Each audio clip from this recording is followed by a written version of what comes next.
Saya sudah berpartisipasi dalam mendonor darah ini sampai dengan tanggal 24 Februari 2021 berjumlah 43 kali donor.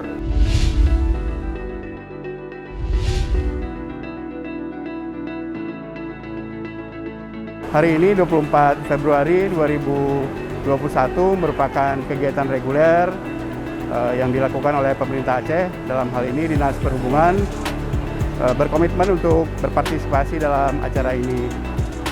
Dinas Perhubungan telah mempersiapkan segala sesuatunya dengan baik, termasuk menghimbau seluruh staf untuk berpartisipasi dalam acara kemanusiaan ini. Kita berharapkan semakin banyak ASN di Sub Aceh yang setiap saat akan menyumbangkan darahnya dan terus jumlahnya bertambah dari hari ke hari.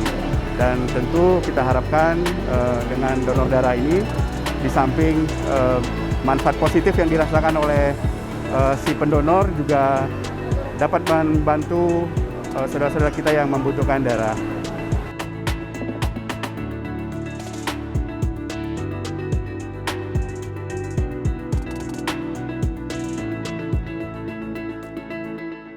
Ini saya lakukan donor darah ini sejak tahun 98, mengingat keluhan-keluhan mereka yang selalu ketika butuh darah ini sangat susah mereka dapatkan. Ketika masyarakat dari luar daerah yang dirujuk kepada provinsi ini, apalagi di tengah-tengah malam, jam 2 malam, jam 3 malam, di situ saya sangat prihatin dan sangat antusias untuk supaya selain saya juga mendapat imbalan dari Allah Subhanahu wa taala dan bermanfaat dari yang membutuhkannya ini.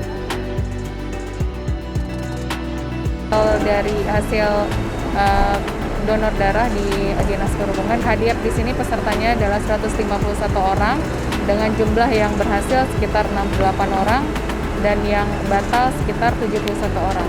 Tujuan donor darah ini sendiri adalah untuk memberikan pengetahuan atau memberikan kesadaran bagi masyarakat sendiri akan pentingnya donor darah dan manfaat donor darah bagi kesehatan.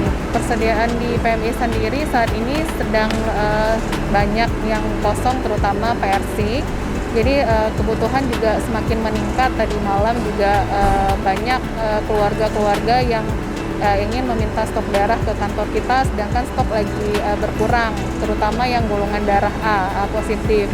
Jadi kita perlu meningkatkan stok atau kebutuhan, karena kebutuhan juga semakin meningkat dari rumah sakit termasuk rumah sakit umum dan rumah sakit swasta yang ada di Banda Aceh.